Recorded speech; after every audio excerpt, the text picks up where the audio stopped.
अस्सलाम वालेकुम। मैं उम्मीद करती हूँ आप सब ठीक होंगे। अल्लाह पाक आप सबको अपनी हिफ्ज़ ओ अमान में रखे।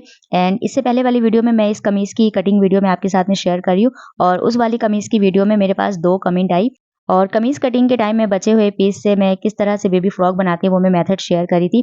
तो मेरे पास एक बहुत ही प्यारी सी सब्सक्राइबर उन्होंने मुझे कमेंट करी कि आप मुझे बेबी फ्रॉक की जो है ना उसकी फुल मेथड आप शेयर करें स्टिच करके। सो मैं उनकी भी रिक्वेस्ट ज़रूर पूरी करूँगी इंशाल्लाह। एंड इसके अलावा जो है मेरे पास जो फर्स्ट वाली जो कमेंट थी उन्होंने कहा कि आप मुझे जो है गले में फ्रिल स्टाइल की मेथड आप शेयर कर दें। सो मैंने सोचा कि ये वाली सूट जो है कटिंग हुई हुई है और मैं इसी में क्यों ना मेथड शेयर कर दूं। सो मैंने ये पट्टी इस तरीके से मैंने कटिंग कर ली। बाद में मैं वो मैसेज पढ़ी फ्रॉक वाली। सो मैं यहाँ प्लेन फैब्रिक कटिंग कर ली हूँ बट उनकी रिक्वेस्ट के बिना पर मैं हाफ गज प्लेन इसी कलर की फैब्रिक लाकर मैं उनके लिए फ्रॉक की वीडियो जरूर शेयर करूंगी इंशाल्लाह। बस आप लोग यूं ही मेरे साथ कनेक्टेड रहें, इंशाल्लाह आपकी रिक्वेस्ट जरूर पूरी करूंगी। और सबसे पहले इस तरीके से जो भी आपके पास फैब्रिक हो उससे आपने बिल्कुल स्ट्रेट पट्टी 2.5 इंच की फैब्रिक में यहाँ पे कटिंग कर रही हूँ पट्टी इस तरीके से।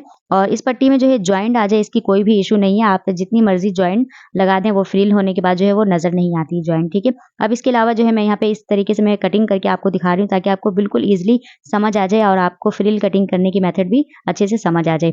तो मैंने यहाँ पे 2.5 इंच की फैब्रिक इस तरीके से कटिंग करी है और जितनी पट्टी आपकी 2.5 इंच के अराउंड इस तरीके से कटिंग हो सकती है स्ट्रेट आपने कटिंग कर लेनी है और फिर बाद में हमने इन सारी पट्टियों को जॉइंट लगा लेनी है। एंड जॉइंट लगाने से पहले आपने सारी पट्टियों को साइड से बिल्कुल इस तरीके से बराबर कर लें एंड इसके बाद ही आपने जॉइंट करनी है इस तरीके से। एंड अब मैं यहाँ सारी पट्टियों को इस तरीके से अच्छी अच्छी तरीके से मैं जॉइंट लगा ली हूँ। एंड इसके बाद आपने हैंड प्रेस इस तरीके से करके सारी जॉइंट को आप अच्छी तरीके से सेट कर लें। अब यहाँ से सीधे उल्टे आपकी फैब्रिक ना हो इस तरीके से आपने सेट करके और एक इस तरीके से ना आपने स्ट्रेट सिलाई लगा लेनी है सबसे पहले। एंड फ्रिल वाली गला जो है वो और भी मेथड है वो इंशाल्लाह 1 बाय 1 आपके साथ में शेयर करूंगी। एंड आज जो मैं गला आपके साथ जो मेथड शेयर करूंगी ये भी बहुत आसान है, बिगनर के लिए बहुत ज्यादा इजी वे है, आप बहुत आसानी से इसे बना लेंगी। सो मैंने यहाँ पे सबसे पहले फैब्रिक इस तरीके से तैयार करने के बाद अब मैंने यहाँ से छोटी छोटी सी प्लेट्स इस तरीके से लगाकर और हमने इस तरीके से फ्रिल तैयार कर लेनी है। और ये जो ज्वाइंट आया आपके आपने इसको जो छुपाना है इस तरीके से, ये देखें ज्वाइंट आपकी इस तरीके से प्लेट्स के अंदर ही बर्न हो जाए और आपको नजर भी ना आए, ठीक है। इस तरीके से आपने जो है फ्रिल वगैरह तैयार कर लेनी है। और ये फ्रिल जो है मार्केट में बहुत ज्यादा महंगी मिलती है इस तरीके से फ्रिल स्टाइल की, और आप जो है घर में इस तरीके से बना लें बहुत ही ब्यूटीफुल लगती है। और इस वक्त ये फ्रिल 1 इंच की है और 1 इंच की फ्रिल मैं इसलिए बनाई हुई है, मैं आस्तीन में भी लगाऊंगी। और अब जो है मैंने यहाँ पे जो गले में जो फ्रिल लगाऊंगी ना वो मैं हाफ इंच की लगाऊंगी, ठीक है फ्रिल। तो नॉर्मल गला जो है वो 3 इंच की चौड़ाई आप रखती हैं, बट मैं यहाँ पे आज अभी जो मैं गले के निशान लगाऊंगी वो हाफ इंच हमारी फ्रिल आ जाएगी। तो आप 4 इंच की गला की आप चौड़ाई निशान लगाएं, ठीक है। अब मैं जो यहाँ पे लगा रही हूँ ये 3.5 इंच प्लस 2 है इस तरीके से, ठीक है।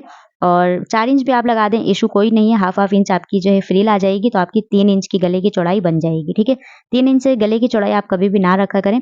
और इस तरीके से आप गले की जो लंबाई है ना वो नॉर्मल गले की लंबाई कितनी बनती है 6.5 इंच की, ठीक है। और अब जो है मैं यहाँ पे हाफ इंच की हमारी फ्रिल आ जाएगी तो ये टोटल हमारी 7 इंच की बन गई। और अब इस तरह निशान बनाने के बाद बिल्कुल कॉर्नर में आपने 1.5 इंच की इस तरीके से इंची टेप रखकर एक निशान उस साइड और एक निशान इस साइड, ठीक है। अब आपने इसको जो है ना अच्छी तरीके से राउंड एक सेट कर लेना है। जब आप गले वगैरह के निशान बनाने लग जाओगे तो आपने इस तरीके से आपको खुद ही फिनिशिंग आ जाएगी, ठीक है। तो अभी पहले जो है 1.5 इंच की थी, अभी यहाँ पे मैंने ये निशान जो 1 इंच प्लस 2 है, ठीक है। इस तरीके से मैंने निशान बनाने के बाद हाफ इंच की आप इस तरीके से गला एक्स्ट्रा पीस रखकर आपने जस्ट गले की कटिंग कर लेनी है। देन इसके बाद जब मैं ये फ्रिल इस तरीके से मैं रखूंगी इसके साथ हाफ इंच दोनों साइड, तो ये हमारी 3 इंच की गले की चौड़ाई बनेगी टोटल, ठीक है।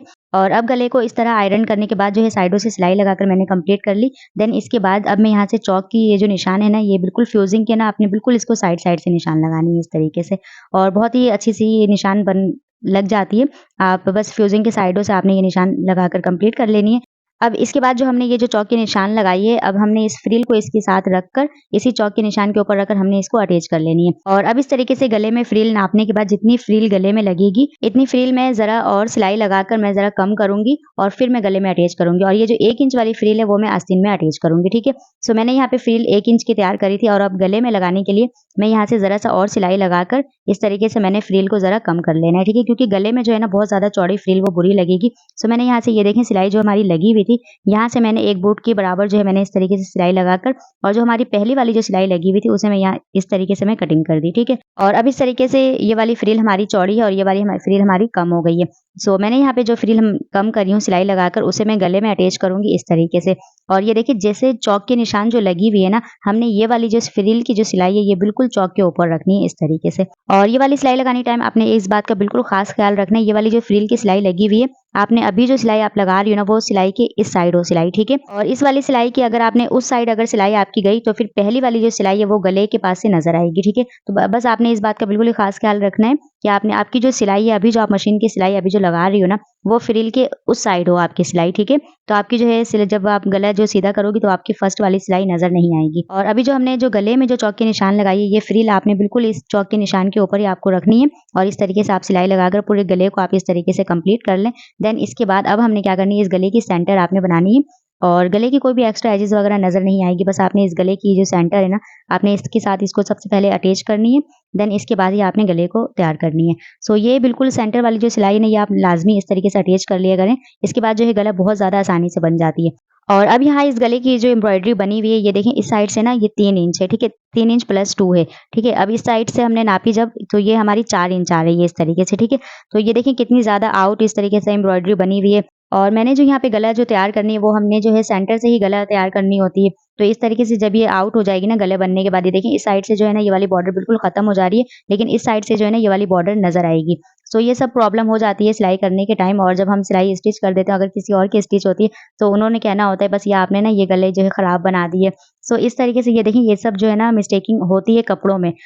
टेलर की मिस्टेकिंग नहीं होती, लेकिन ये देखिए आप कितनी ज़्यादा मैंने आपको यहाँ पे दिखाई ना, कितनी ज़्यादा आउट एम्ब्रॉयडरी करी हुई है इस तरीके से। और अब सिंपल जिस तरीके से गला बनती है इसी तरीके से हमने सिलाई लगाकर कंप्लीट कर लेनी है। और यहाँ तक सिलाई लगाने के बाद गला जो है ना यहाँ से ना डिसबैलेंस हो जाती है। सो हमने यहाँ पे क्या करना है, यहाँ सबसे पहले मैं यहाँ से पिन से इसे सिक्योर करूँगी, देन इसके बाद मैं आगे की गले की सिलाई कंप्लीट करूँगी। तो इस तरीके से आपने भी कर लेनी है, इस तरीके से आपकी भी गला बहुत अच्छी सी बनकर तैयार हो जाएगी। और अब इसके बाद फ्यूजिंग के बिल्कुल साथ-साथ आपने इस सिलाई को कंप्लीट कर लेनी है। सो यहाँ तक वीडियो देखने के बाद अगर आपने अभी तक वीडियो को लाइक नहीं किया है सो प्लीज़ वीडियो को ज़रूर लाइक, शेयर एंड सब्सक्राइब करें। एंड इसके अलावा जो है अब हमने यहाँ से गले की जो है ना इस तरीके से एक्स्ट्रा पीस रखकर हमने गले की कटिंग कर ली। देन इसके बाद जो है ना छोटे-छोटे से इस तरीके से लिटिल बिट्स हमने इससे के कट्स लगाकर कंप्लीट कर ली। देन इसके बाद हमने इस गले को इस तरीके से टर्न करने के बाद हमने इस गले को अच्छी तरीके से सेट कर लेना है इस तरीके से। और फिर इसके बाद आपने बिल्कुल इसको अच्छी तरीके से आयरन करके आपने इसको सेट कर लेना है इस तरीके से। और अच्छी तरह आयरन करने के बाद इसकी लुक बिल्कुल ही चेंज हो जाती है इस तरीके से और बहुत ही ब्यूटीफुल लगती है। एंड इसके बाद हमने इसको जो है ना बिल्कुल इसकी मैच धागा लेकर हमने इसकी तुरपाई करनी है इस तरीके से। और अगर मैं इसकी डिस्कलर धागा मैं यहाँ पे ऐड करती तो यहाँ से नजर आती। और सेम मैच धागा लेकर तुरपाई करने की यही फायदा होती है, जो आपकी डिस्कलर धागा यहाँ से नजर नहीं आ रही। और इस तरीके से जो ये वाली जो कलर है यहाँ से मैंने एम्ब्रॉयडरी के बीच बीच से तुरपाई कर दी है। सो इस तरीके से बिल्कुल एक्स्ट्रा धागा यहाँ से नजर नहीं आ रही है। और इसी तरीके से आपने बिल्कुल फिनिशिंग से ही वर्क करना है। आप इस वीडियो को देखते रहें, इसी तरीके से अच्छी इन्फॉर्मेशन वीडियो आपको जरूर मैं आपके साथ में शेयर करूंगी। सो यहाँ लास्ट में बिल्कुल लाइट भी चली गई थी और फिर वीडियो हमारी खैर कंप्लीट हो गई थी। तो मेरी आज की वीडियो आपको जरा सी भी अच्छी लगी है, प्लीज़ वीडियो को जरूर लाइक, शेयर एंड सब्सक्राइब करें। अपना बहुत सारा ख्याल रखें। अल्लाह हाफिज़।